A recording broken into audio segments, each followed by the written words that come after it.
How many people do you know who struggle with their health? Chances are, whether they show it or not, most of the people in your life do. And chances are, you're one of them. Whether you're dealing with anxiety, depression, endometriosis, acne, eczema, autoimmune, thyroid, Lyme, brain fog, fatigue, or any other symptom or condition, you're far from alone. Living with symptoms has become the new normal. So no more guessing games. It's time to get answers. Welcome to the Medical Medium Podcast. I'm Anthony William. We're talking about extraterrestrial beings. We're talking about aliens. Or maybe you might know them through that stereotype, little green men. Which I always wondered about that one because is there women as aliens up there? Like little green women? We've never used that one. But little green men.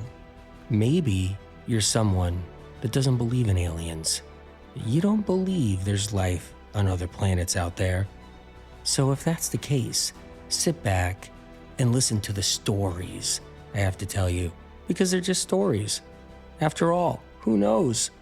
You might like what you hear. Maybe you don't like what you hear, but that's okay. I'm not telling you have to believe.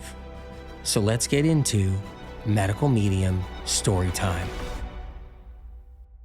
It's been over 40 years now. Not too many people know this story. Just some family members. That's pretty much it. I was at a diner. It was late at night. I was with an old friend. We were catching up, talking, having a good time. It got later. We said, hey, let's just stay. Let's not go anywhere. Let's just keep on talking. And we did. It was 1 o'clock in the morning. Then it became 2 o'clock in the morning. And then 2:30. And then we said, let's take off. Let's get out of here. It's time to go home. As we were leaving the diner, we entered the parking lot. My friend had a lot of energy.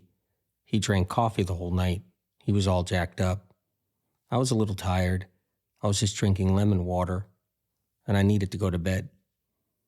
But I remember something, and I'll never forget it. It was the darkest night I've ever seen. The sky was just pitch black. The moon wasn't out. Stars weren't even shining. There was like a fog, but there wasn't a fog, a cloud cover.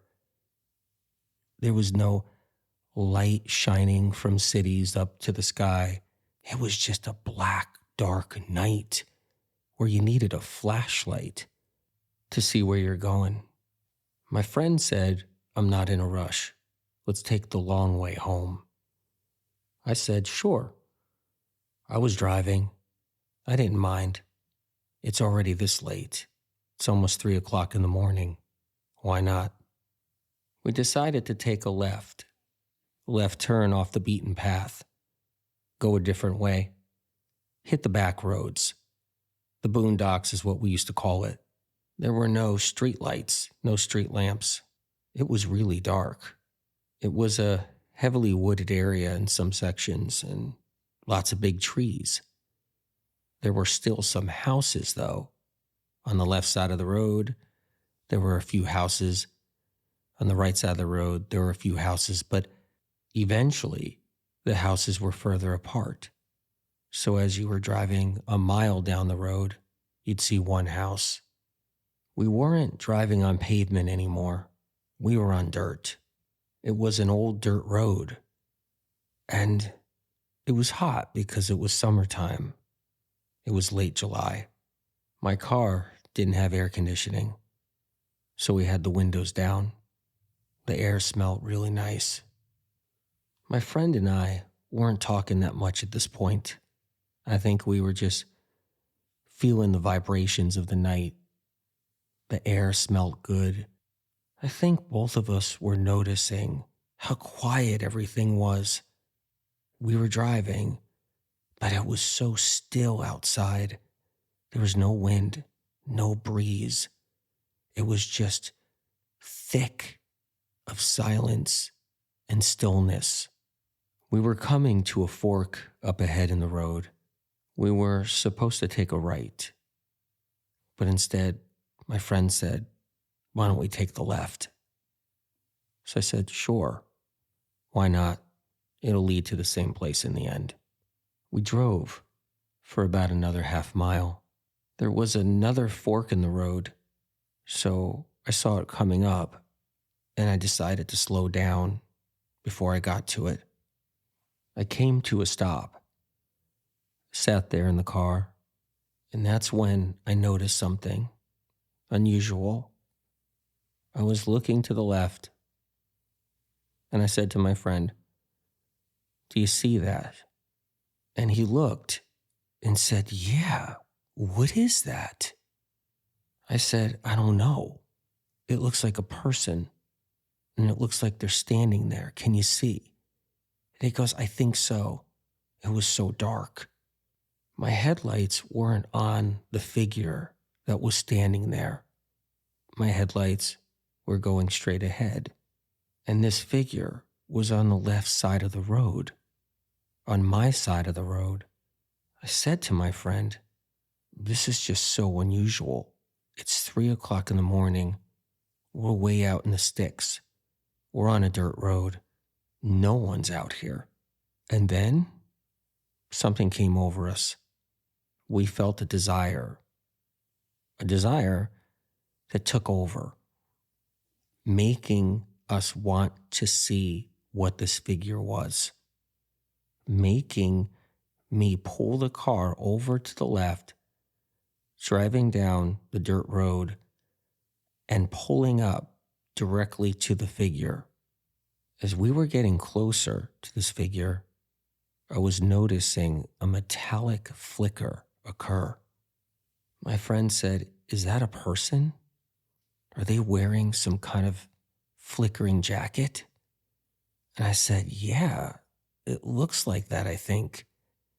Let me just pull right up to them." We got closer and closer, and then that's it.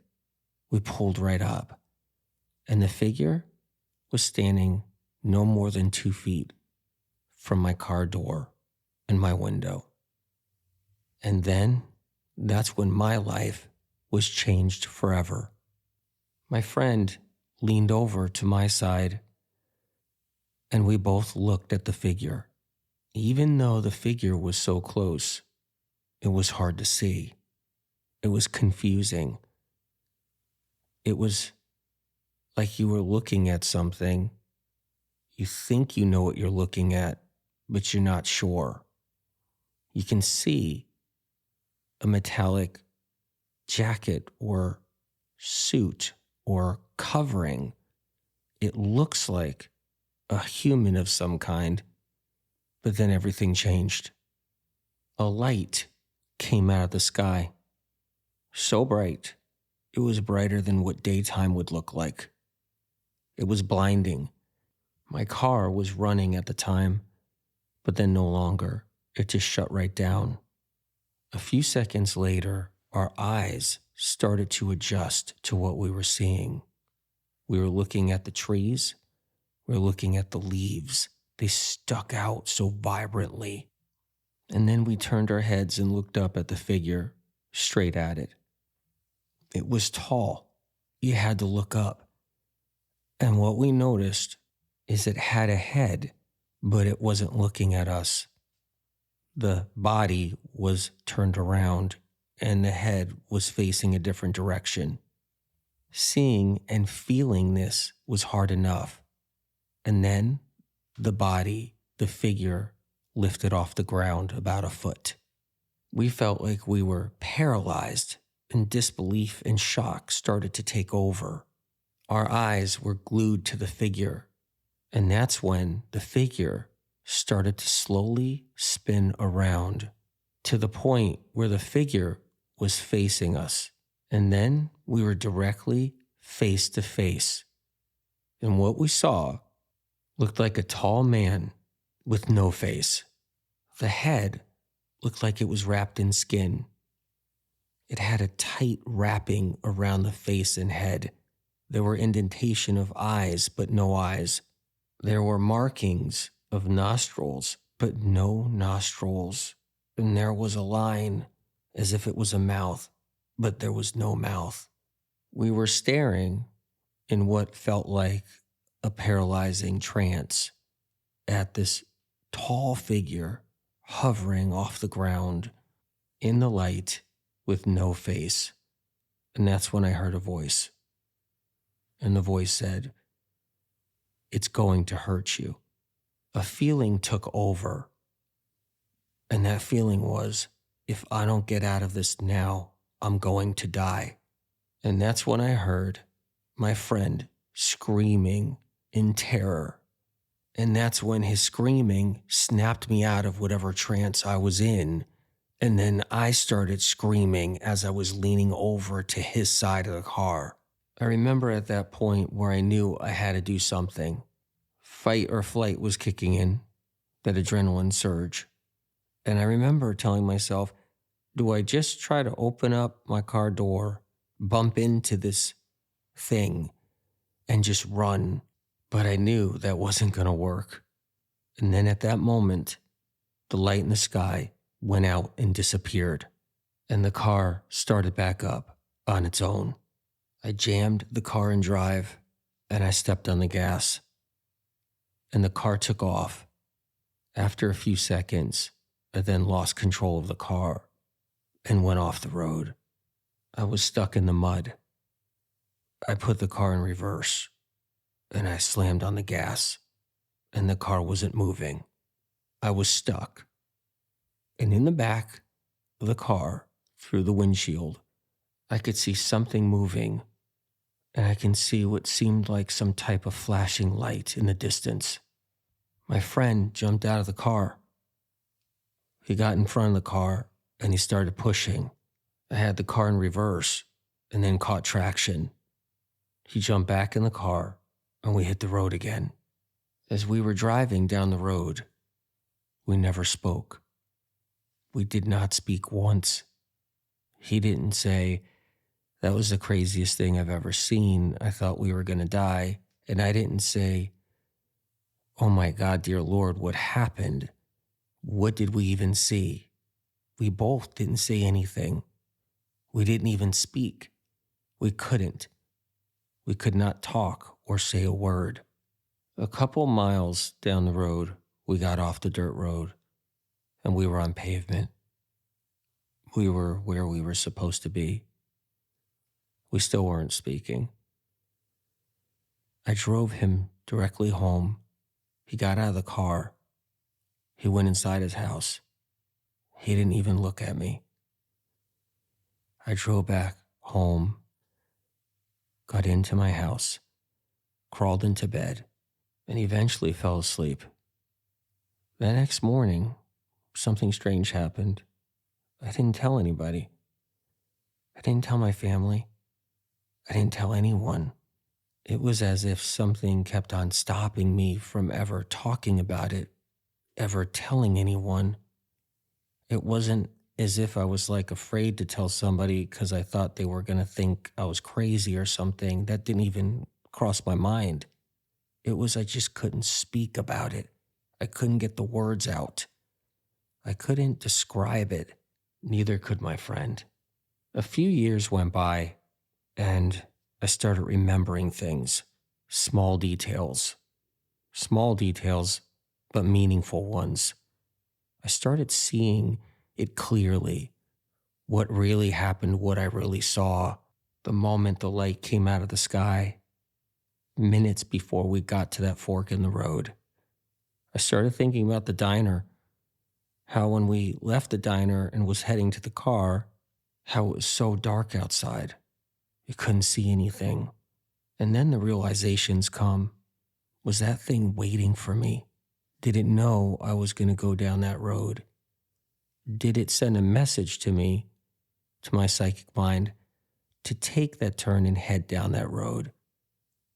Was it connected to me? Was it trying to get me and take me away? And then the dreams came.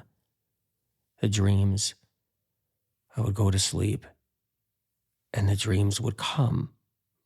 The dreams of seeing that being, looking at it clearly. You'll never forget the face. And in the dreams, it comes out so clear, as if it was in the moment. Clues surface over time in the dreams.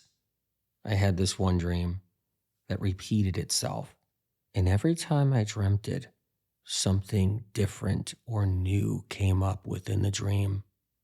I was in the diner. My friend was there. We were sitting there. And then a light streaked outside, but there wasn't a car or truck in the dream, but a light was outside in the dream. And then I wake up out of the dream, and it hits me.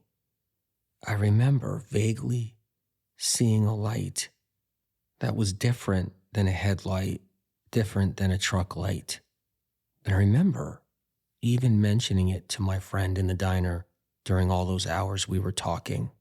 And then I have another dream. It's the same dream. It's another day. But this time, I'm driving in the car. And as I'm driving with my friend in the passenger seat, I hear crickets. I hear peepers. I hear sounds of life, night life, nature, while I'm in the car driving. And then I stop the car on the dirt road in my dream, and all the crickets and peepers sound beautiful. They sound peaceful. They're loud. And then they all stop. I wake up from the dream, and then it hits me, and I think about it. I think about, was the peepers and the crickets out when I left the diner? I try to remember. Or was it that they were all gone when I was on the dirt road and it was so quiet? When did it happen? I ask myself these questions. One dream I repeatedly had, really got to me good. It was really strong. It stuck with me. We got out of the diner. We got in the car, and we were driving. We went on the dirt road, and we were driving for a while. And then the fork came up in the road, the very fork before the sighting happened. As we got to the fork, I stopped in the dream. And then my friend said, "Take a left." And I said, No, I can't take a left. He said, "Take a left." I said, "I can't." And we argued in the dream in the car. Now, while I was in the dream, I wasn't aware that there was going to be this thing or this being to the left of me down the road a little bit. Wasn't aware at all. But I knew in the dream I could not take that left. And I argued. And then the anxiety kicked up inside the dream. Me and my friend were telling each other what direction to go. And I was trying to tell him there's a reason. I don't know what it is, but there's a reason we can't take the left. Please, we can't take that left. And he said, okay. And then we took a right in the dream. And as we were driving a little bit, all this emotion came up and I awakened. One of the things that I think about the most is I knew when I was sitting in that car and that light came out of the sky and that being was just a couple of feet away, that something bad was going to happen. And I knew there was no escape. I was trapped. You hear stories out there of people getting abducted by aliens. Something happens to them. They just disappear. And they eventually show up somewhere by the side of a lake. No clothes on, disheveled, no memory. Or just abducted and gone forever. And there was a witness that saw it happen. Or you hear other stories where the aliens come into the house and they go into somebody's bedroom and they just take you away and you just go out of the house up into the sky and you're gone forever. You hear about these stories out there. And when I ever hear any of these stories, I don't doubt it. I say, yeah, exactly. Because I know that night when I was in that car, it was going to happen to me. But yet, it didn't happen to me. I wasn't taken away. I survived it. But how? One of the questions I'm always asking myself, one of the questions I think about all the time, and I ask above, is the question, how come I survived it? How come we got away? And how did it happen? Why did the light stop? Why did the trance and the force we were under let us go? I've heard stories out there of people who have encounters, and they're spiritual people. They believe in God. Maybe they follow a religion, and they see a sighting or something happens to them that it's unexplainable on all levels. And they question everything after that.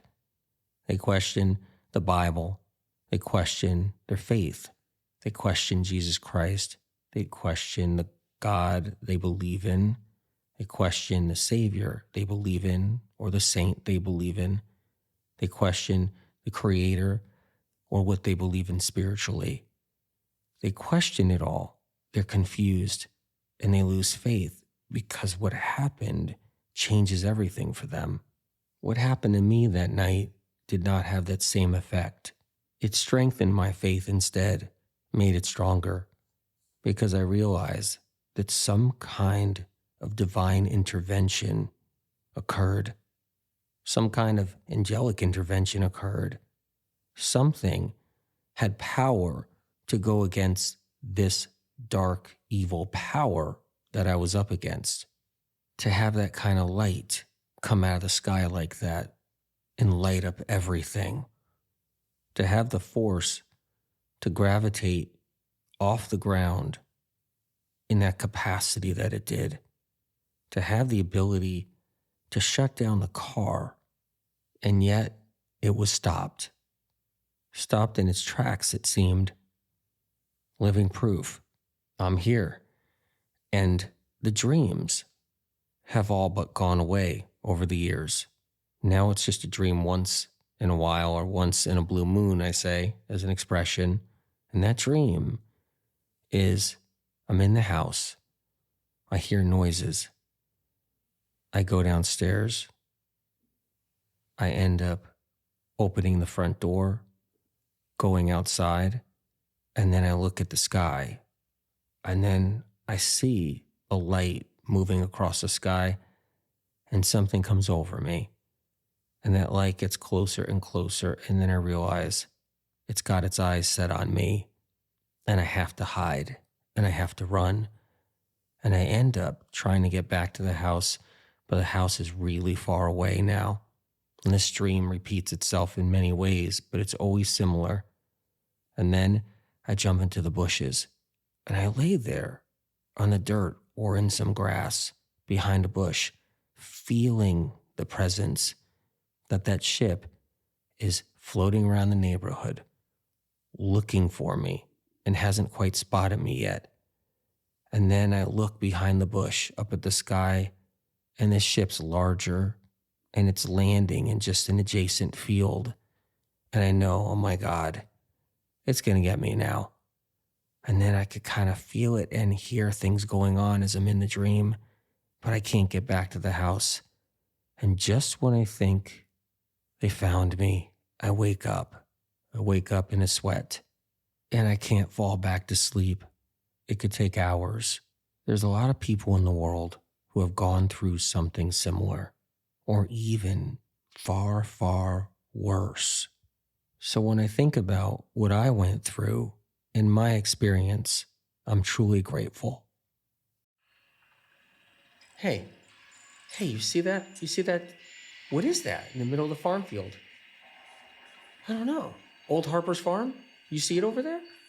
Yeah, let's just head over there. Come on. All right, wow. What is this thing? He didn't get a new tractor, right? No, this isn't any new tractor. I've never seen anything like this. Hey, oh, and the door's opening. The door's opening. Oh my God. Oh. Do you want to go in? Yeah, why not? Why not? Let's go in there. All right, you go first. All right. All right. Feels like they got air conditioning in here. I don't know. It just feels cool. What is going on here? What is this thing?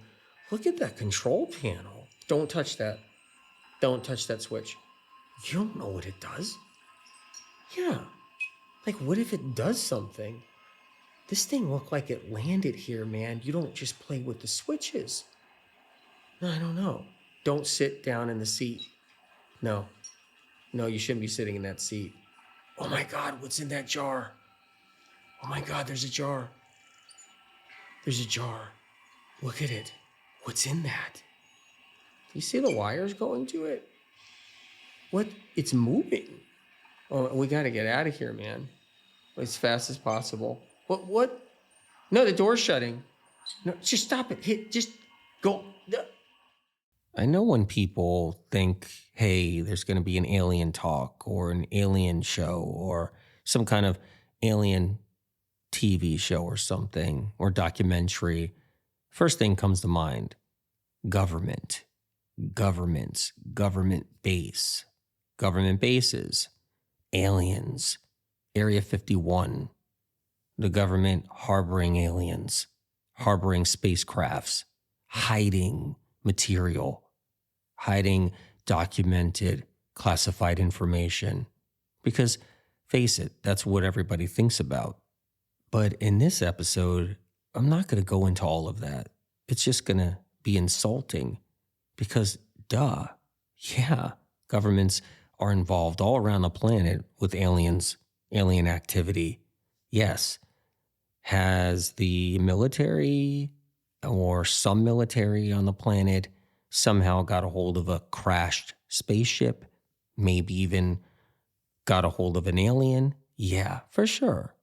No doubt. At one time or another, yes. So let's talk about some different things. There are people out there that believe in different things. They believe civilization is only here on this planet for about 6,000 years.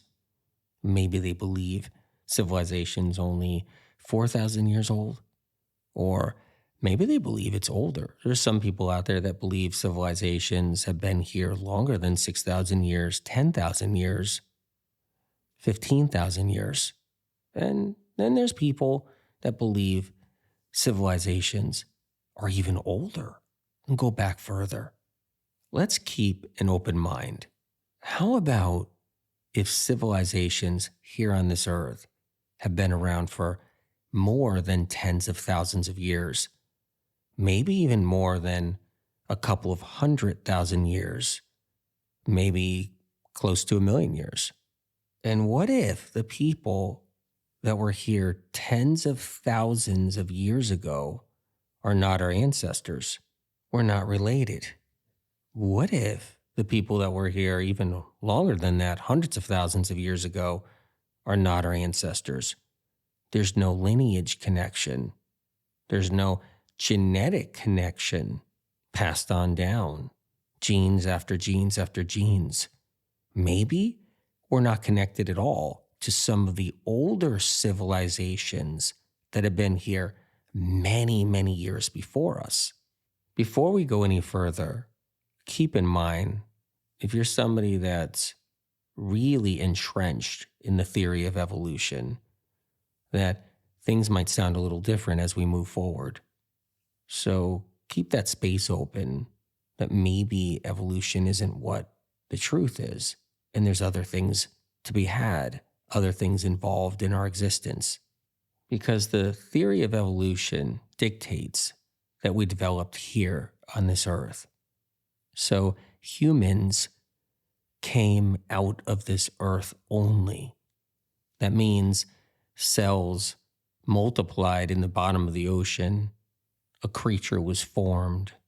That creature turned into another creature, eventually thriving out of the ocean, breathing in oxygen instead of needing oxygen inside the water, crawling on the land, eventually standing upright and becoming what we are now, the first cavemen, and then now the humans of the modern era as which we live in. That would be just a nutshell of evolution.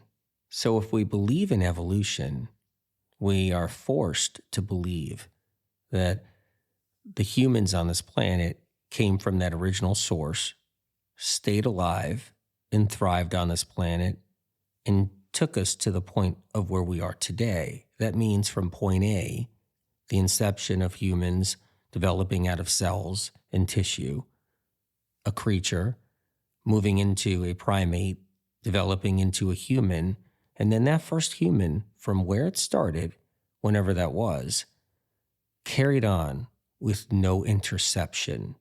That means that human model, that human race in that moment never had an interruption that stopped the human or human race from living. That means we've been alive since the inception of those very early cells at the bottom of the ocean, since the beginning of the theory of evolution, and there hasn't been an interruption at all on any level if we believe in the theory of evolution. We stood upright, we became a caveman, and now we learned how to use, as a caveman, stone tools. We learned how to create a fire with wood, and here we are today. But what if I told you something else? Or what if we just talked about something else? Take it or leave it. I don't know. And what if I said, we've been here a very long time and we've been wiped out and it had to start again? And what if I told you it was more than once? We were here. Civilizations lived. We were wiped out and we had to start again. And what I mean by wiped out, I mean by eradicated. I mean by extinction. So what if I said there were humans, humankind here on this planet, humanoids, humankind, and civilizations were thriving, things happened, and then all civilizations on the planet were gone. And then, thousands of years later, started up again. Imagine the earth as one big chalkboard. Remember when you were in school? Teacher had a piece of chalk in her hand or his hand, was writing up on that chalkboard. Imagine the earth as one big chalkboard, and then the teacher taking an eraser and clearing the whole chalkboard. And it starts over from the beginning. And that entire civilization on the planet wiped out, gone for good. And then eventually a new civilization starts up, but it didn't start up through evolution. It didn't start up where there were some mussels and clams, crustaceans sitting down at the bottom of the ocean. There's some oysters down there, and something sparked, and a jellyfish and an oyster got together, and then some kind of other creature was formed because of it. And now something crawls out of the ocean. And next thing you know it, after another 1,000, 10,000, 20,000, 100,000 years, now it's upright. Now it's a primate. What if it didn't work like that at all? And civilization was there and then gone. And then a new civilization appeared. And eventually, with that civilization appearing and going, another one appearing and going, we ended up with one of our recent civilizations, like the one we're in now, the one we've been in where we don't know how old it really is. We know it's old. We know we've been here for a while. There's been some discoveries, but yet not that long. We haven't been there or here that long at all. But yet we have been in a way, but yet we haven't, because that civilization in the past has been dead and gone, wiped out. And there could be a huge gap between that civilization and the next civilization. But the one we're in now hasn't been here that long, because they haven't been connected all the way through the hundreds of thousands of years without an interruption or a break. If humankind didn't get here because of evolution, then how did we get here? Different people believe in different things. A whole bunch of people believe in evolution, and that's how we got here. And a whole bunch of people believe in creation. That's how we got here. Everybody has what's in their heart, what's in their soul, what they feel, what they believe in. Now, how we were created, whether it was through evolution, coming out of the ocean, or God created us, like Adam and Eve. However someone believes how we were created, one way or the other, is not really the focus for the moment. What if I was to say we somehow got here, but we were created somewhere else? And what your belief system is on how we were created still can stand, but it was someplace else. It happened. So if you believe evolution is how we got here now, what they teach in school, that we came out of a swamp or an ocean, then that happened somewhere else. If you believe God snapped his fingers and a human appeared, or Adam was created, and that's what you believe, then sure, it happened somewhere else. So let's think about however we were created as a human kind, it happened somewhere else, far, far away, but then we got here. And maybe you're someone who doesn't believe that God snapped his finger and we appeared, or we crawled out of a swamp or an ocean through evolution, and you have a different belief on how we were created. That's fine. Whatever that belief is, just what if it wasn't here on this planet and it was somewhere else first? So that brings us next to, is there life in other places? Meaning life on other planets, in other solar systems, in other galaxies. Some people already know that there was life on Mars. Civilizations in the past, there's statues on Mars. There's war machines on Mars. There's all kinds of debris on Mars. There's a tremendous amount of evidence that there was life in the past on Mars. There were actual civilizations thriving. There were buildings, houses, cities on Mars. But what happened? How come it's not there anymore? The Red Planet is a prime example of destruction and evil. It's a wasteland because of war after war after war. Imagine what was once a beautiful place, a beautiful planet with water and trees and foliage, became a nuked out nuclear wasteland and desert. Did you ever think that tens of thousands of years could have gone by on Mars and it's still not in a place where it can be reseeded? The startup of a new civilization, a large civilization that can thrive, where water becomes purified again, foliage, trees, plants, shrubs grow. How long will it take for planet Mars to be able to heal itself, to clean up, purify, so that life can exist on it and thrive on it? Are we here on planet Earth heading to the same fate? The war machines, when you think about the nukes that we have on this planet, could annihilate the entire Earth, turn it into a wasteland and a desert just like Mars. and even turn it red because of acid and fallout. And what if that happened here? That would not be a natural disaster. That would be a war machine disaster, evil on all levels. But it would be a wasteland here, and civilization would be eradicated. All life on the planet eradicated completely. And then we would be a wasteland. But for how long would we be a wasteland?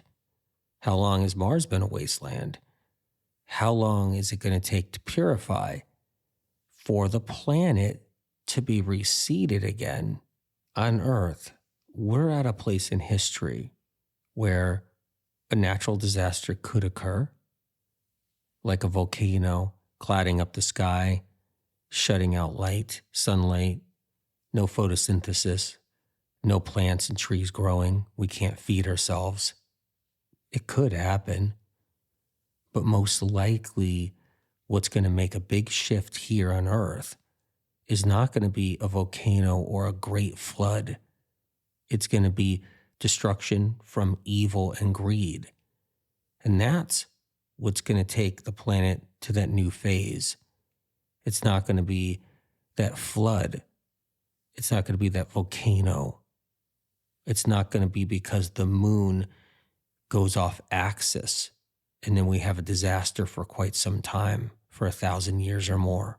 Is it possible we disappeared over and over again because of natural disasters? A meteorite, a great flood, some kind of shift with the earth and its axis, some kind of shift the moon had. Is it possible we disappeared and then reappeared, and then thousands of years gone by and we disappeared again and we reappeared? And if there were natural disasters making us disappear, basically destroying and killing off civilizations in that moment of time, how did we reappear? How did we reappear? Such a nice night tonight, isn't it? I love taking these nighttime walks. I know, air's good. What is that? Oh my God, you see that? Get your phone out. Did you see, where did it go? It went over that hill. It's on the other side of the hill. Just, let's go. Let's try to get there. Run. Okay.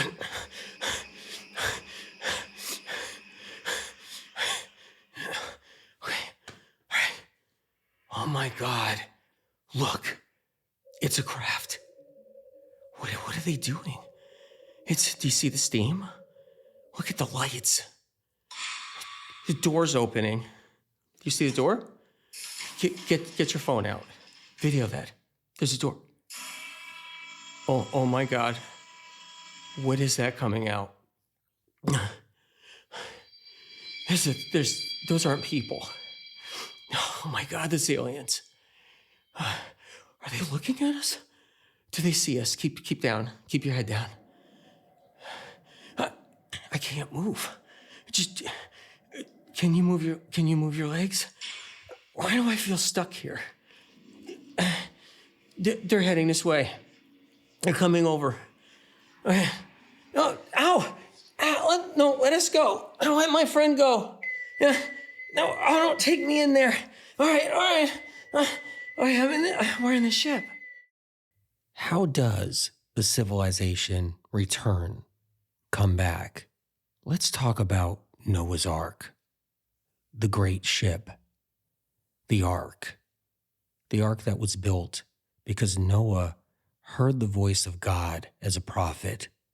He was hearing God tell him, you have to build this ship and keep on building it and not quit and not stop, no matter how crazy it looked to everybody, the community, the village. They watched him as he built this gigantic ship, and they laughed at him. They didn't believe in anything he was saying. They didn't believe what he was doing was right. He heard a voice that the rains were gonna come. So he would tell the people, the rain is going to come. He gathered animals two at a time. And then the rains started. They didn't start heavy at first. They started kind of light. But as the days went on, the rain kept on coming, heavier and heavier.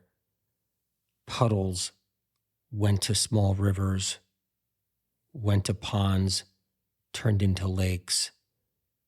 Everything was saturated.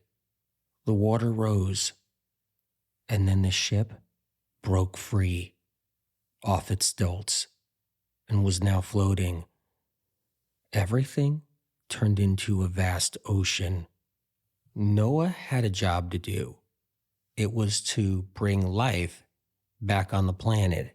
It was to reseed the planet, instructed by God. So Noah heard God say to him, "You must preserve these animals and then let them free when the time is right." But what if Noah wasn't a human? What if Noah's ship wasn't a wooden ship, but was a starship? A starship with a prophet on it, not human, but a prophet that heard a voice and took orders. There was a great flood on a planet in a certain solar system. We need to reseed that planet towards the end of the flood. So that prophet in that starship had directions to go gather life, gather humans from another planet, gather animals from another planet. And once they've been gathered, redirect and head to planet Earth.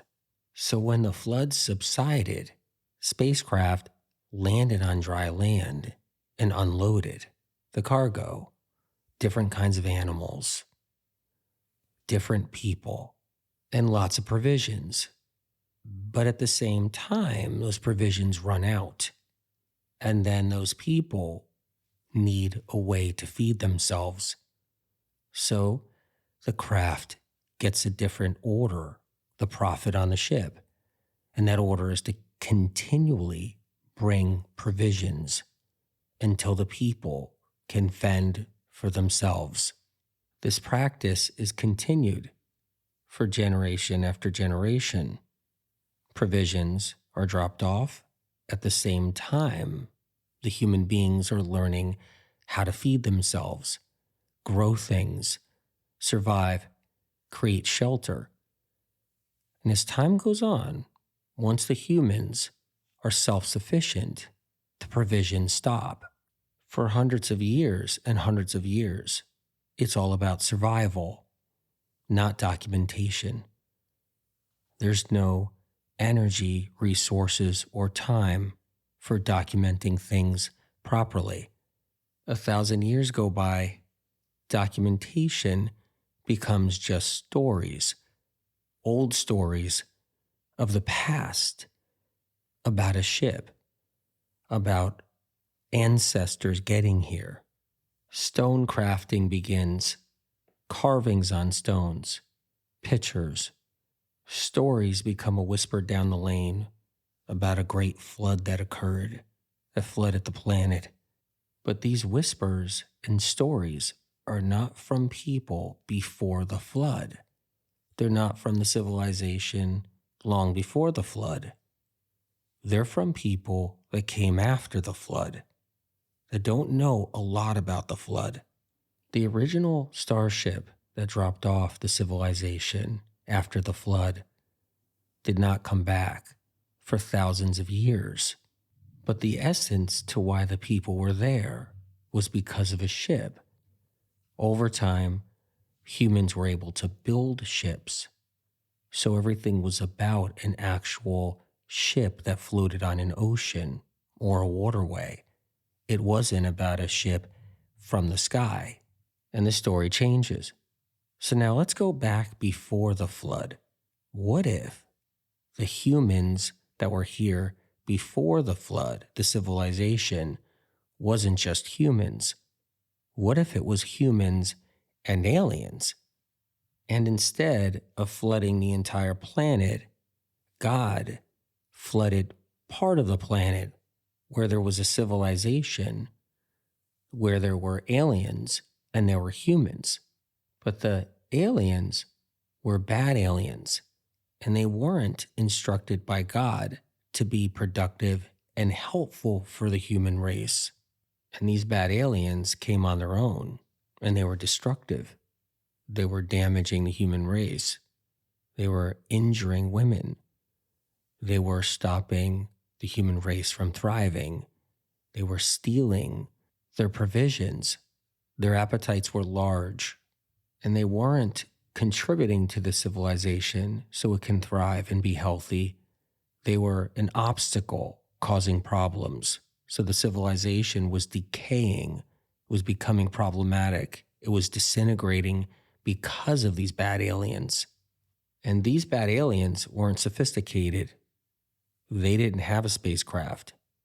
They were aliens that didn't have spaceships. They got here from an alien ship that dropped them off. They were a different variety of alien dropped off by an alien ship. If you believe in life beyond this planet, life that's out there in the galaxies and in the universe, and you believe there's different extraterrestrials from different planets in different solar systems and different galaxies throughout the universe, then is it possible there's really bad aliens and there's really good aliens? And there could be extraterrestrials that have cargo that they need to unload. Cargo they have to unload in a certain solar system because they have to. They have to empty the ship. Planet Earth is a great spot for that. And is it possible that bad aliens dropped off other aliens that didn't have a spaceship, but yet joined a civilization and try to prosper and grow and thrive within that civilization? And that civilization first accepted them, gave them a chance, but they weren't compatible. Instead, these extraterrestrials that were dropped off started to destroy the civilization. And say you believe in God, say you believe in the Creator, say you believe in some type of universal force or power, and that God or power decided to flood the planet to eliminate that destructive extraterrestrial beings. And what if God didn't create this flood? What if the Creator didn't create this flood? What if some super universal power or force didn't create the flood, but it was just a luck of the draw? It was just timing.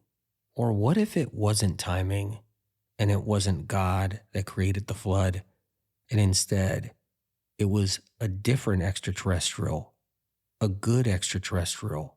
And this group of good aliens that saw the situation and saw how bad it was and destructive it was, decided to try to fix the problem and started to melt the caps, or used alien technology to reroute a massive river, directing this massive river into an entirely different direction towards a civilization.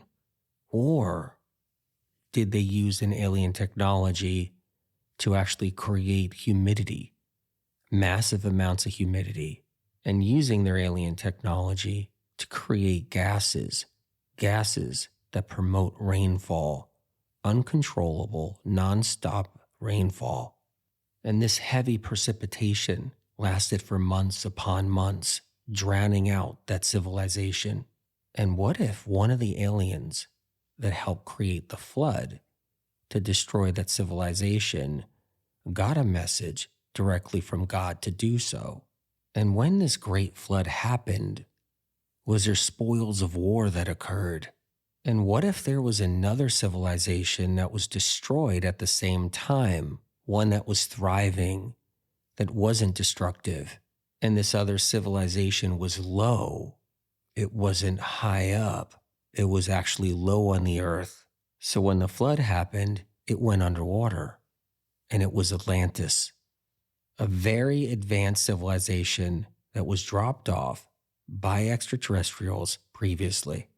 But not only did these extraterrestrials drop off civilizations along the way, they dropped off creatures from other planets. I love fishing here. I love this place. Yeah. Okay, you got some bait? Awesome. CJ, okay, great. Awesome. I'm going to cast out a line right now. Where are you going? Just 100 yards? 100 feet up? Okay. All right. Cast your line out when you get a chance. We don't want to miss out. All right. Oh, this is just incredible. I just love the fresh air. Yeah. Oh, let me take a look around. It's so gorgeous. Yeah. Huh? CJ, what happened? Where is he? Oh my God. Oh, what the heck? His fishing rod is gone. Wait a minute, there's tracks coming out of the water. This looks like webbed feet and claws. Huh? It looks like he was dragged in. Is that a shoe coming out? There's stories out there from all around the world of people experiencing encounters with creatures that are not human, creatures that are not animal. Like when you hear one of these stories, you think, well, maybe the person just saw a bear, or maybe the person just saw a deer, and that's what was running through the woods. Or maybe that person in the truck accidentally ran over a wolf. Meanwhile, the person gets out of their vehicle and takes a look at what they ran into, and it's far from a wolf. It's far from a dog. It's something they've never seen before, ever. Gnarly teeth sticking out, a strange-shaped head, an unusual-sized body, much different than a simple dog or wolf or even a bear. And then when the authorities come and take a look at it, they're like, we're just going to take a look here and don't worry, sir, go on your merry way. We're going to bag it and tag it and bring it in. And, oh yeah, no, those teeth are 4 inches long in the front and it's got red eyes, but that's normal for out here, so not to worry. Oh, wait, here's the other authorities coming here. Here they are. Great. Hey, guys. Yep. Okay, let's just get this thing loaded up and take it into the veterinary clinic. Yeah, that's where we're going, the veterinary clinic. Exactly. Okay, there's a helicopter coming. Oh, yeah, that's normal. Just get the helicopter down here. It's landing, and we're going to get it on that helicopter and take it to the base, the military base. No, wait, I mean, not the base. The veterinary clinic is where we're taking that. Don't worry. There are thousands of stories upon thousands of stories going back even past 100 years, 200 years, here in the U.S. alone, of people seeing things, people who are logging in the woods, cutting down trees, lumberjacks, seeing sightings of different creatures they've never seen before in their lives. When I was younger, I heard a story of a hunter who was out in the woods, saw a bear, and was pretty far away, took a shot, hit it, and then took a walk, finally caught up to where the bear was, looked on the ground, and it was a dead Sasquatch. He accidentally shot a Bigfoot. If he knew it was a Bigfoot to start with, probably wouldn't have shot at it. But he didn't know. It looked like an elk, a moose, a large deer, a bear. It just looked like something rustling through the woods, and it was his target. He didn't know he shot a Bigfoot in the back. The story goes that him and his friend dug a big hole right next to the Bigfoot, and then pushed him into the hole and buried him. This happened around the 1930s, and the story didn't come out until he was older, 30 years later in the 1960s, when he was asked, why didn't you tell someone? Why didn't you go to the authorities? Why didn't you ask for help? He said that they were scared because it looked human-like, so much so that they were in shock. They felt like they killed a large, hairy human that was 9 feet tall and 500 pounds. But at the same time, they knew it was some type of animal creature. They kept it a secret and they moved on with their life. But there's stories all around the world. Bigfoot sightings, Noctinucks, Yetis, Sasquatches. Some stories are just friendly sightings, walking on a trail, and you see a Sasquatch or a Bigfoot. And others, where a Yeti comes out of nowhere and rips a tent apart and ends up killing a group of people that were camping out. The people who live in and around the Appalachian Mountains know about Bigfoots. They see a lot of different creatures, but not just Bigfoots and Sasquatches and Yetis. They see other things out there. There's something called the Wolfman, 7 feet tall beast, or the smoke wolf, which is a massive wolf that's the size of a bear, a brown bear, and it has red eyes and a wolf head. And then there's one of the more frightening creatures, the Mothman, 10 feet tall with wings, and it's spotted before something bad happens. And of course, let's not forget the Chupacabra.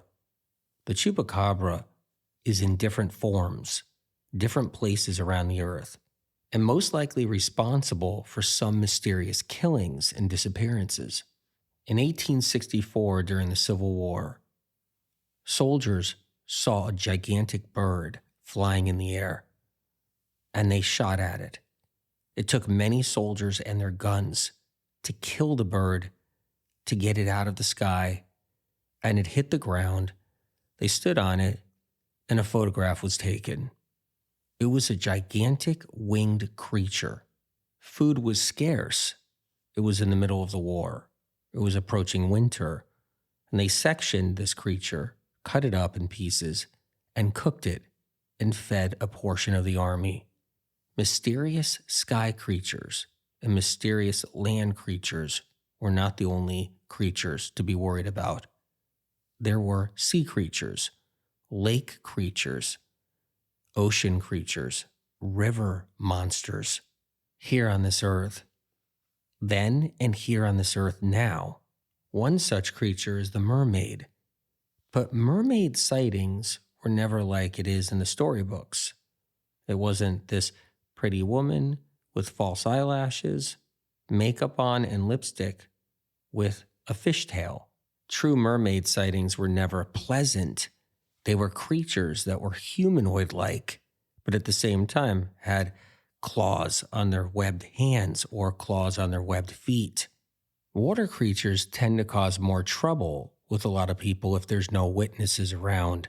A lot of people's lives were destroyed because of creatures.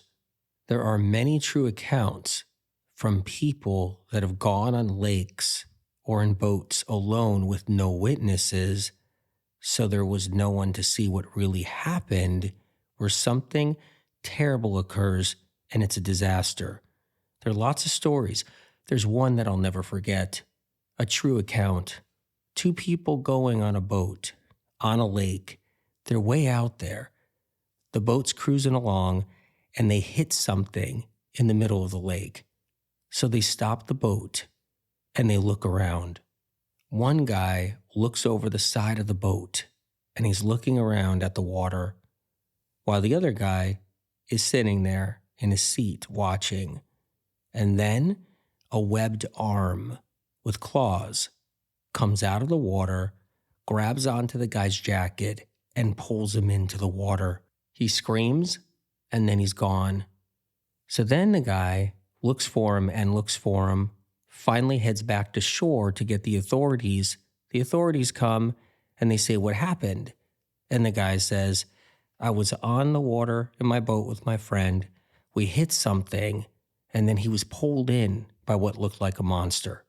Now, of course, the authorities are never going to believe that, ever in a million years. So then an investigation occurs. The guy ends up losing everything and ends up in prison for killing his friend. When he was on trial, everybody looked at him like he was crazy as he sat there saying, "Listen, I didn't kill my friend. Literally, I saw it. A monster came out of the water and grabbed my friend and pulled him in." Now, no one's going to believe that unless they experienced seeing a water creature or monster themselves one day cause a problem, or even witness seeing one, or were taught that they exist, but we're not taught they exist. They're hidden from us purposely. If everyone believes that these creatures exist, then a lot of questions are raised. And the people that keep the people in control don't want those people that are in control and brainwashed, don't want them thinking about other things. They want them to use their bandwidth, their brain power on everything else that they're training everybody and brainwashing everybody and keeping everybody on the narrative of society of what it is now. They don't want them off the grid or off the beaten path, learning about things that confuse everything. If science and research and authorities and the people in power and our leaders aren't talking about these creatures, not mentioning these creatures, it makes the leaders of the world look like they're hiding things, or that they're not honest, or that they just don't know, which means you don't have that security. Knowledge of creature sightings and creature experiences have always been down to that person's crazy. That person who lives in the woods is freaking nuts. That person that was on that raft going down the river who saw something jump out of that river, run on land, and had scales on its back, that person was delusional. They didn't know what they were seeing. Or that person who was in the woods on a trail saw some beast run across the trail, chasing down a deer and then killing it in front of that person who's on the trail. And these are just sightings like, whoa, this is what I saw. You have to understand. You have to believe me. And that person's changed forever. Their consciousness has changed forever. Their thought process about life, their reality has changed forever. They no longer trust the system anymore. The system is telling them they're nuts. The system is telling them to be quiet. The system is telling them that maybe they're imagining it, or they need to see a psychiatrist, or maybe they just need the attention and they're crying out for attention. So they're making up this elaborate story, trying to get people to look after them and care for them because, hey, you don't understand, I'm special, because that's what they tell people. Meanwhile, the people that experience these things know the truth, and they know what they saw with their own eyes. But things are changing now. A new normal is coming. Everybody has a camera in their hand. It never happened before. Back 50 years ago, the cameras were large, bulky, problematic. Batteries didn't work right in them. And you would have to go into the woods with these cameras 40, 50, 60, 70 years ago in hopes that you would spot maybe a Bigfoot. Now everybody walks around with these high-tech phones, capabilities of getting videos in seconds, high-tech clear videos and photographs. And because of this, a new normal is coming. It's on its way. Already there are lots of people out there capturing creatures on their video cameras, including house cameras too. And as this keeps happening and more people see sightings and have documents, meaning video camera documents, actual videos of these creatures, then it becomes the new normal. And then eventually authorities, leaders of the world, people that run the world will say, oh yeah, that's right. We've always known about that. You're right. There is a creature. Science research. They captured a creature and we have the creature and we're doing tests on the creature. And yes, you're right. There's creatures here. So it's fine. It's normal. Trust us. Trust us now. Oh, we've kind of always known about this. And you've always known about this too. And then let's just keep on brainwashing you. And that's how it goes. Meanwhile, what about all the people that have been told they're nuts or lost their lives or were put in prison because their friend was pulled into a lake? What about the people that needed psychiatric help and were put on drugs because of what they saw and they were doubted? And over the decades, thousands of people were doubted and never validated by the system controllers. by the governments, by the authorities, by the leaders of the planet, never validated ever to what they seen or what they experienced. There are many people throughout the years that lost themselves. They lost their minds because they weren't validated. They weren't given any understanding. They were told they were crazy, completely crazy, and not fit for society today. And because what they experienced was so intense and so harmful for many and so hard on their consciousness that it changed them. It made them doubt everything, doubt their religion, doubt their existence, doubt where we all came from or what are we? How is this possible? Doubting God, doubting the authorities and the system controllers, doubting it all and being completely confused and taken out of that bubble that the system controllers are creating for everybody in society. On planet Earth, we are trained and brainwashed into fearing things that the system controllers only want us to fear. The people in charge on this planet decide what we are supposed to see and what we are supposed to fear. They make those decisions for us so that we don't break out of that bubble and stop relying on them.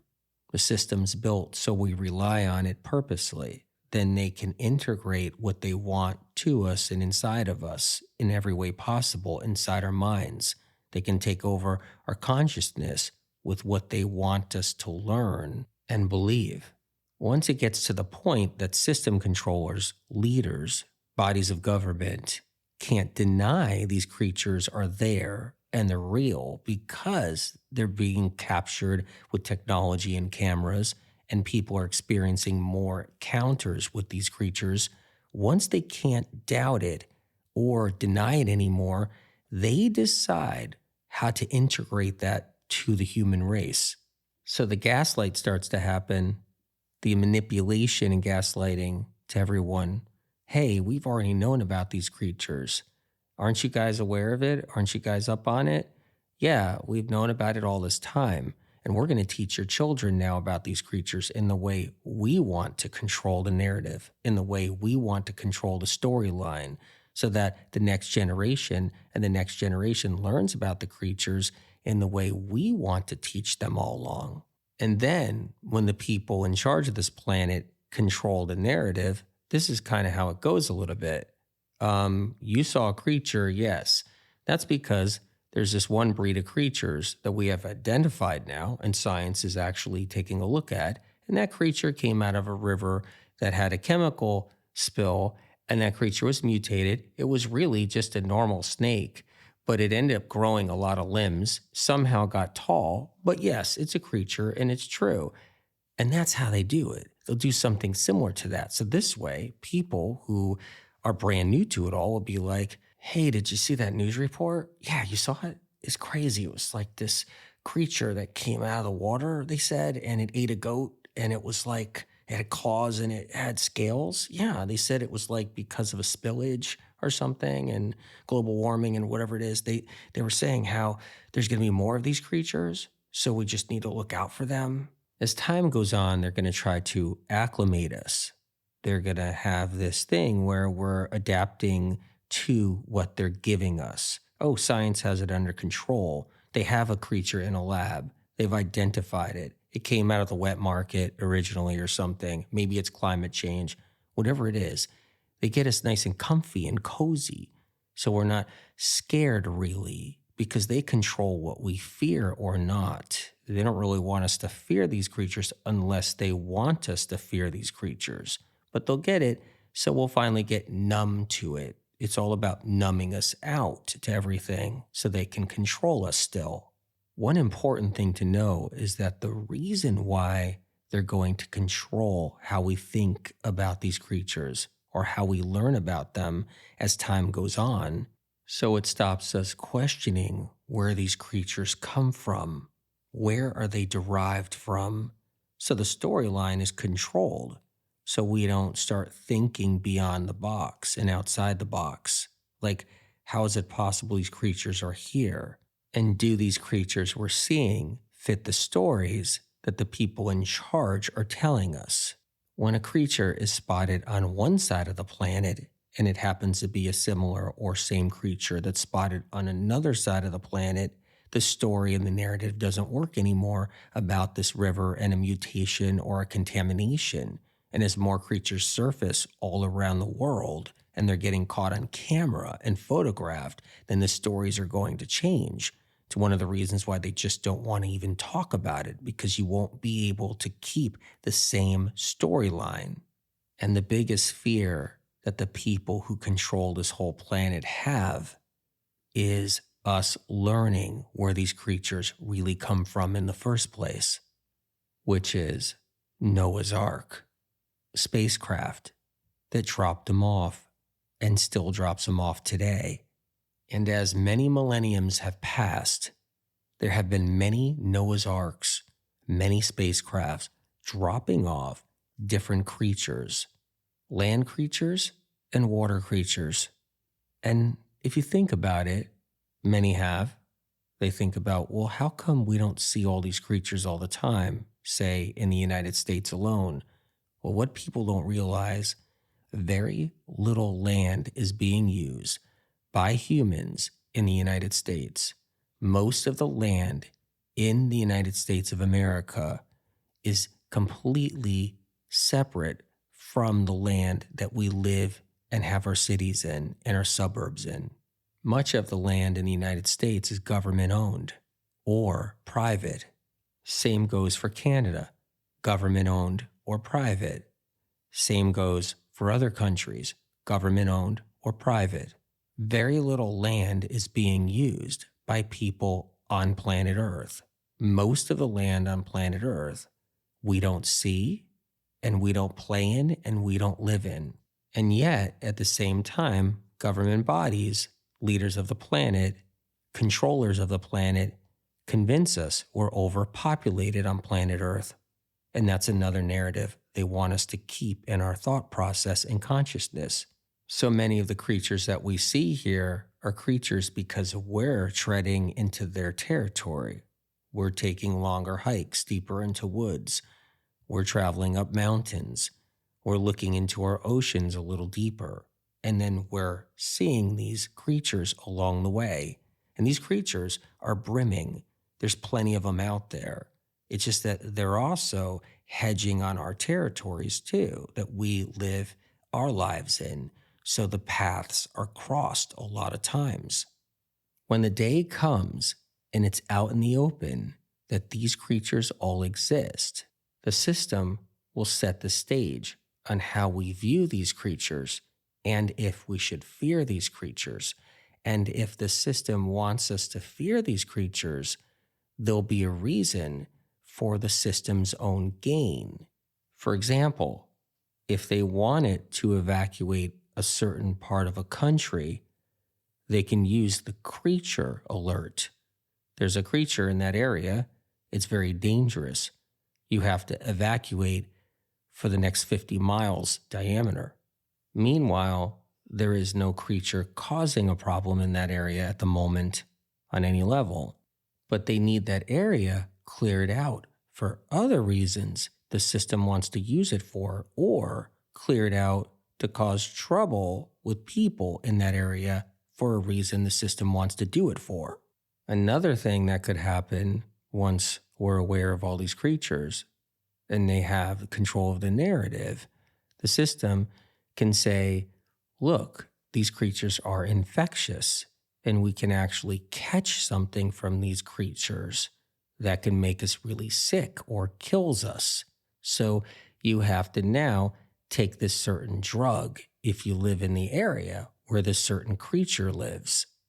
Or if the population starts to get sick from something the system doesn't want the population to know about because the system's involved, then the system will say, well, everybody's getting sick because of that certain variety of creature we identified.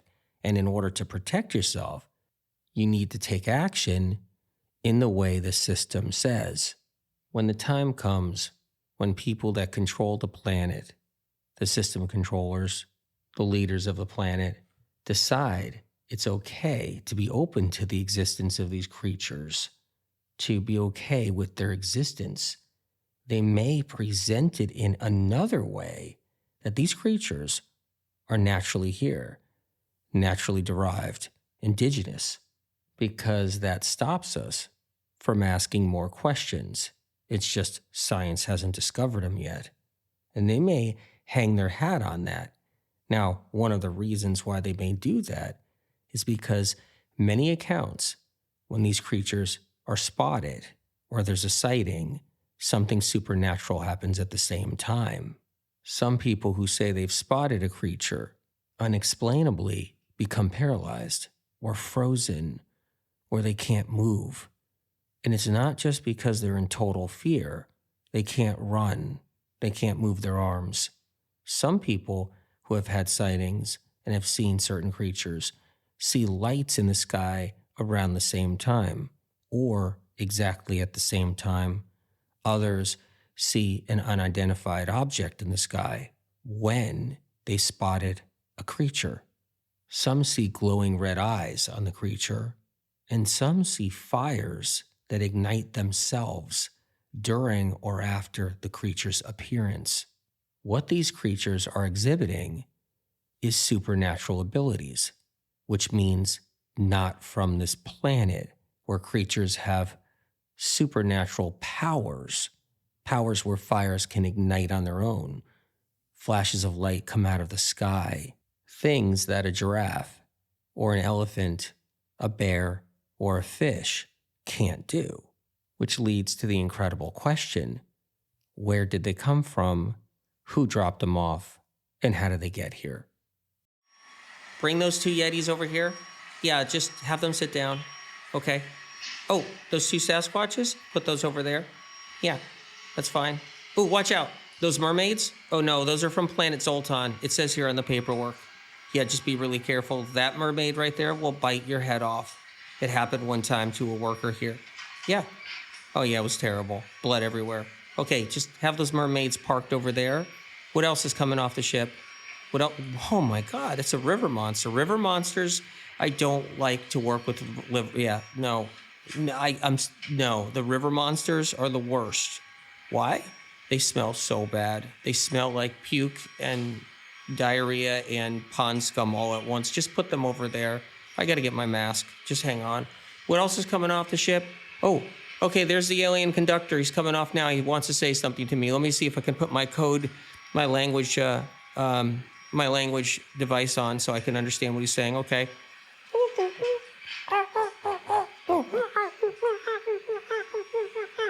Yeah, no, calm down. Calm down. We're taking everything you have today. Yes, yeah. Okay, I'm signing off for this. There you go. Okay. Now this leads to a couple of questions here.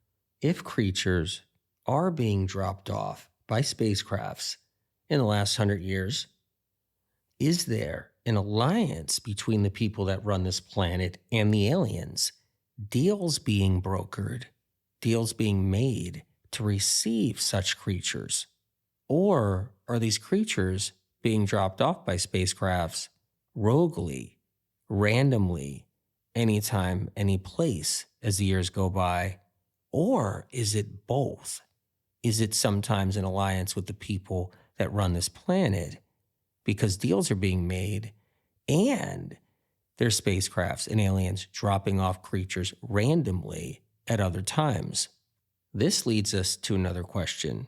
Do the people on this planet who run this planet have communication with the aliens, communication with extraterrestrials in other ways, minus the creatures, without having any creatures involved?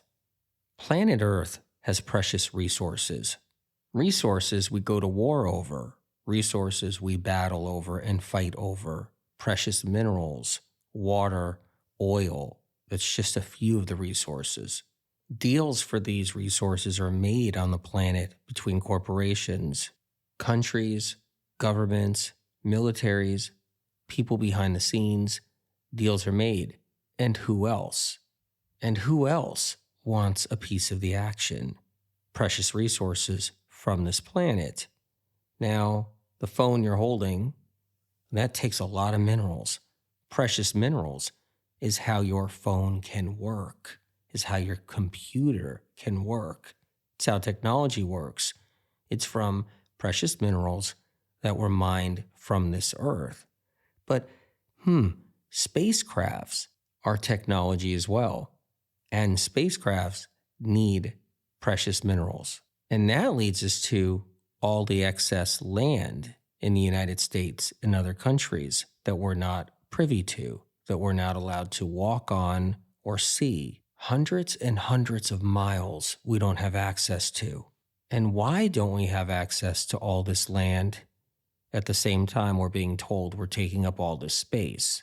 If the whole world's monetary system and economies are built on resources that come from this planet, and most of the land is not accessible and just tucked away, and human beings aren't allowed to be on that land or talk about that land and who owns it, then what are the powers of this world doing with all that land, and who is using those resources within that land? What kind of deals are being made? And is it possible that aliens are making deals with humans here on the planet? Extraterrestrials are making deals for precious minerals and resources. And it's a trade-off. Maybe we're receiving technology from these extraterrestrials. At the same time, we're giving out precious resources from our planet. Is there trading occurring? And the other thing is, there isn't just one alien spacecraft, one alien race, and that's that. Lots of different aliens from different planets around different galaxies, different parts of the universe. Just this galaxy alone that our solar system is in has countless solar systems within it. So are there deals made with different alien races here on planet Earth? A trade where we give them precious minerals from this earth while they give us tools and technology. Everyone thinks that when we donate blood, it goes to use. So it goes to the hospitals. And the hospitals always say, well, we don't have enough. We need more blood donors. We need more blood donations. But no one is really tracking, really, on paper, where all that blood goes, because hospitals only get a fraction of that blood. So where does all that blood go? Lots of blood is being donated, but yet lots of blood is not making it to the places it's supposed to be donated to. And then there's all the excess blood from when we get our blood drawn. They only need a fraction of the blood when they draw it from us to run a test, but yet they draw more blood from us than what they use. And they say they throw away the rest. In truth, technically, only a few drops of blood is needed to run a gamma of tests, but they draw ample amounts that they'll never use. Where does it go in the end? You might be somebody that thinks, oh no, they use all that blood when they do a blood test and they draw blood from me. It's not true.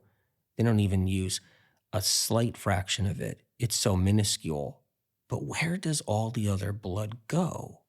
And where does all the blood go that we donate as well? I go into great detail about blood draw in the Brain Saver books. Is it possible that we're trading our most precious resource, which is our life force, our life blood, our actual blood, and we're trading that blood for technology and tools from extraterrestrials? And is it possible that they're doing something with that blood? For one, they could be drinking it. Extraterrestrials can be using it as a fuel source. For two, they could be extracting precious minerals and trace minerals from our blood itself. Three, looking at our genes, because after all, is it the extraterrestrials that planted us down here many, many, many years ago? It's time to talk about the moon for a few minutes. Now, the moon has precious minerals as well, lots of resources on it, but there's no regulatory system on the moon. There's no countries and governors of the moon. There's no people that run the moon. No trading would have to be required. No deals would be made. Just extraterrestrials flying over the moon, entering craters in the moon, mining deep within the moon for precious minerals, and destabilizing the moon, weakening it, essentially hollowing out the moon, and at the same time, destabilizing the Earth. How many excavations are happening inside the moon?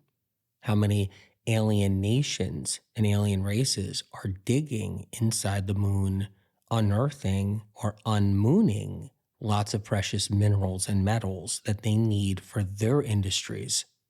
Is it possible that the moon will eventually collapse inside and the moon will fold? As the moon breaks apart, large pieces of the moon will head to the Earth. Will it throw our Earth off axis to such a degree that our Earth heads to the sun? And that brings us to our next question. What alien nation or alien race would like the moon to collapse eventually, break apart, and throw the Earth off axis? It certainly isn't a good alien.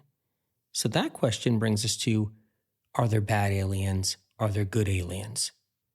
Good and evil doesn't just exist here on planet Earth, where you have good, you have intentions that are good, you have good people doing good things, wanting the Earth better, wanting to protect people, humankind.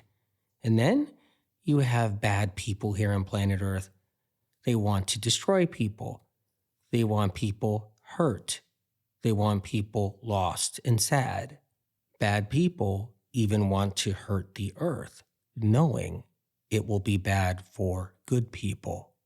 This same good and evil happens outside of this Earth, outside of the solar system, inside our galaxy, past our galaxy, in other galaxies. Good and evil isn't just here on planet Earth. It's everywhere in the universe. Greed exists on planet Earth. We all know that. But that leads us to this question. Does greed exist outside of planet Earth? The same rules that exist on planet Earth exist in other planets too, and other places in the universe. One rule is nothing's for free.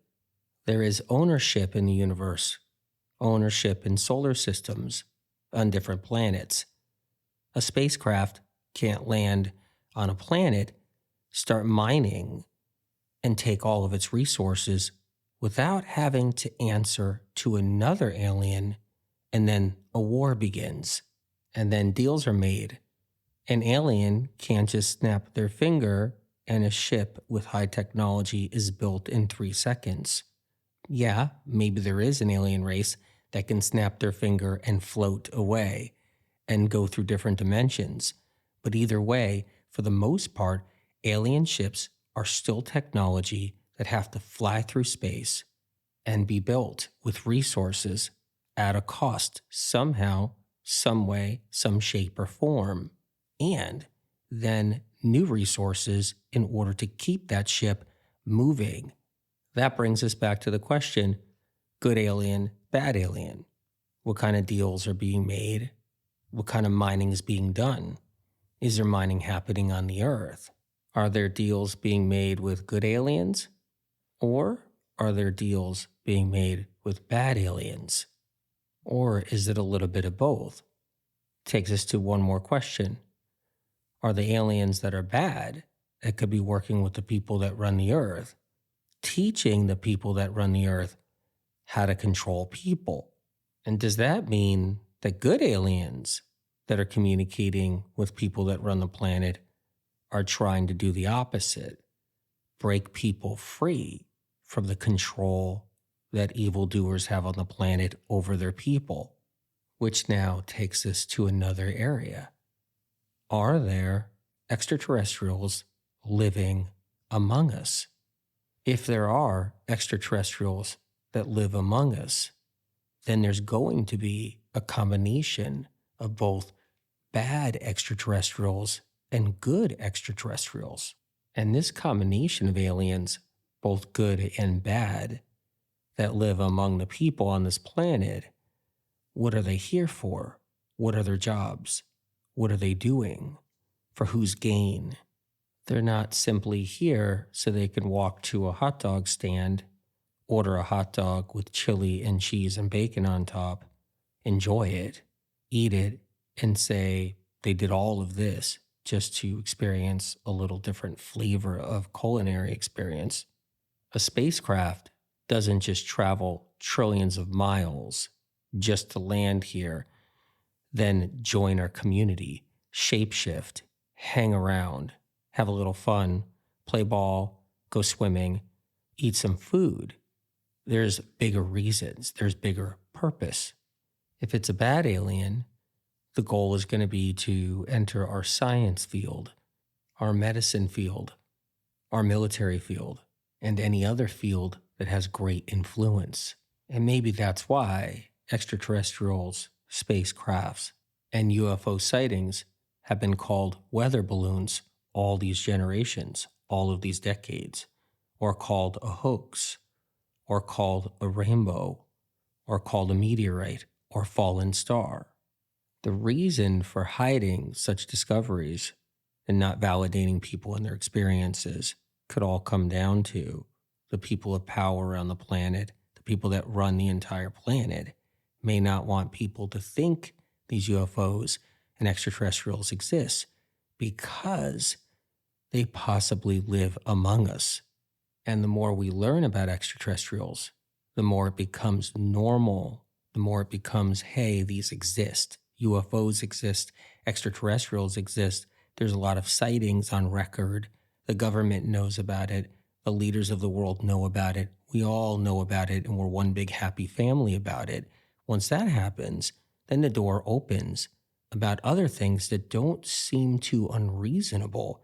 Like, wait a minute, if there's that many sightings, that many ships, that many extraterrestrial understandings, then is it possible that they walk among us and live among us? And who's involved with that? Which takes us to another area. As extraterrestrials become common fare, common knowledge, a common part of everybody's everyday life, then the fear factor can kick in. And this fear factor can be a new narrative that's created to teach the world on how they should think about extraterrestrials or how they should believe in what they're seeing about extraterrestrials. When the whole world is joined together and everybody knows about extraterrestrials and it becomes common fare, it's integrated into everyone's lives, then the story can change about these extraterrestrials, about what they're doing to us. Or the time may come where the people that control the world will say something is bad, something's happening that's not good for everybody about these extraterrestrials. And then the story changes, and then everybody gets fearful, and that becomes a way to control everyone. And this could lead to a new fake narrative story, which is that extraterrestrials are out to get us. So the whole world has to join together, create a war machine against the extraterrestrials, a narrative that may not even be true. Once again, a narrative that benefits the controllers, the people on the planet that control everybody and everything, and even maybe the extraterrestrials that work alongside of them. So let's talk about what people on this planet have been searching for all these centuries. Holy relics, religious relics, Ark of the Covenant, the Holy Grail, the Veil of Veronica, the Ring of St. Edward. So let's start with the Holy Grail.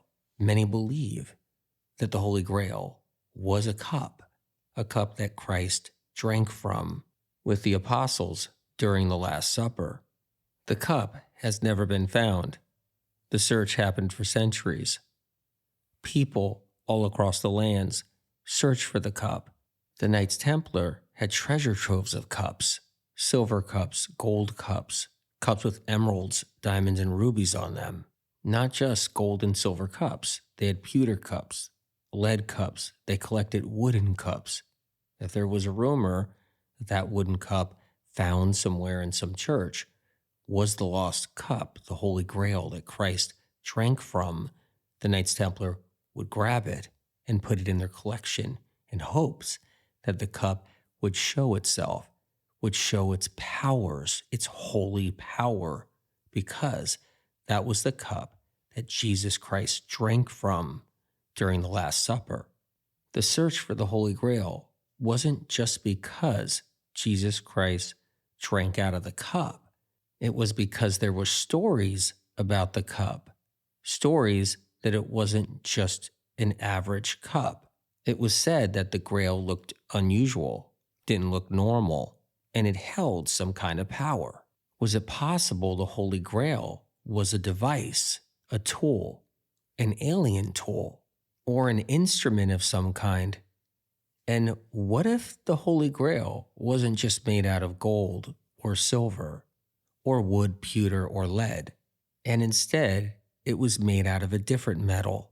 And what if this device wasn't a grail? Instead, it was shaped like a grail so it can hold liquid. So in that moment, it was used to hold the liquid so the apostles and Jesus Christ could drink from it. And how long did Jesus Christ have this grail or device? Was it with him for years? And what did this device or grail do? Was it a survival device? Was it a warmer? Was it a cooling device? Was it a navigation device? Was it even a communication device to above? Or was it just an old wooden cup the apostles misplaced after the dinner? And when did the search for the Holy Grail start? Was it shortly after Jesus Christ was crucified? Or was the search for the Holy Grail long before Jesus Christ had the Holy Grail in his possession? And then there's the Ark of the Covenant. It's said that Moses built the Ark and then housed the 10 Commandments within the Ark. The other thing placed inside the Ark was the rod of Aaron, another precious relic of the Israelites. The Ark of the Covenant traveled alongside of Moses and the Israelites wherever they went. Was it possible the Ark of the Covenant wasn't built by Moses and instead was an alien tool given to Moses, directed by God? And this alien tool, the Ark, fed the Israelites, kept them from starving to death. A fuel source produced by the Ark, manna, so the Israelites wouldn't go without food. It was said the Ark of the Covenant had godly powers. So when the enemies came, the Israelites survived in battle because of the Ark of the Covenant. Was the Ark a powerful device directed by God to be brought down by aliens and given to Moses to save his people? Was the rod of Aaron a tool, an alien tool, a device that worked alongside of the Ark of the Covenant, which was another alien tool? And were they both used to separate the water that was flowing in the Jordan River so the Israelites could cross? Or was the Ark just a wooden box built by Moses, instructed by God, to house the 10 Commandments and the rod of Aaron? Yeah, you guys, we have to go get the Ark. Yeah, Moses told us to do it. No, you too, all of us. I don't know why Moses always tells us to do it all the time. Okay, you ready? Get ready to lift it. Ooh, oh no, don't drop the rod of Aaron, whatever you do. Yeah, you drop the rod of Aaron, something bad can happen. It happened before. Yeah, okay. You're hungry too? Do you want to just open up the top of the Ark and grab some more manna? Yeah, let's do it. I'm hungry too. Oh, Moses is coming. Just hurry up, grab it. Let's go. We got to get it down to the river, Jordan River. That's where we're going next. Okay, you guys. I got it. Oh.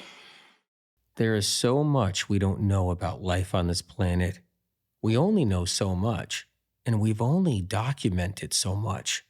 And what we do have on record, was it documented accurately? And many discoveries on this planet are hidden, stored away. They're not for the public eye. They're not taught in schools. We're not allowed to know about even our own true history going back.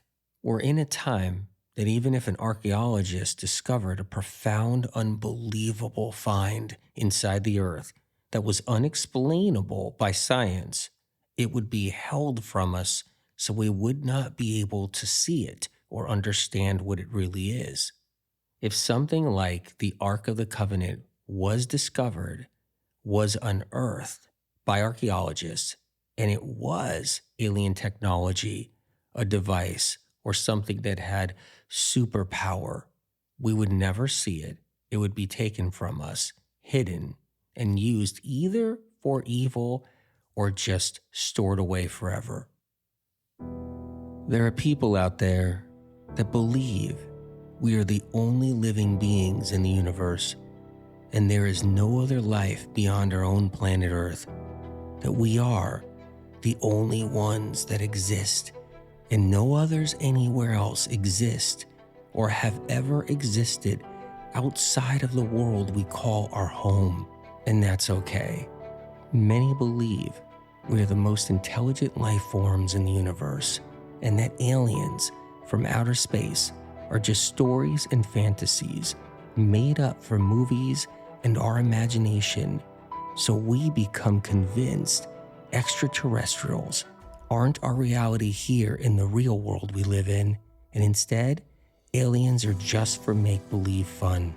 Some of us who believe there is life beyond and there are life forms that enter our solar system and atmosphere still don't completely accept there is so much more than just unidentified lights flying across the sky. We are taught here that things we can't see don't really exist. We are told here that the only life forms are us and the wildlife, and no other humanoid life forms walk this earth, until one day we experience it ourselves. And for some, if they do see something that isn't explained or seems impossible for our mind to conceive, something changes in them and their consciousness shifts, and their everyday lives will never be the same. There is so much we still don't understand, but yet we could understand if only we are given the choice and freedom to see what it is that's being hidden from us all along. And maybe then we finally believe that there is so much more out there than just us.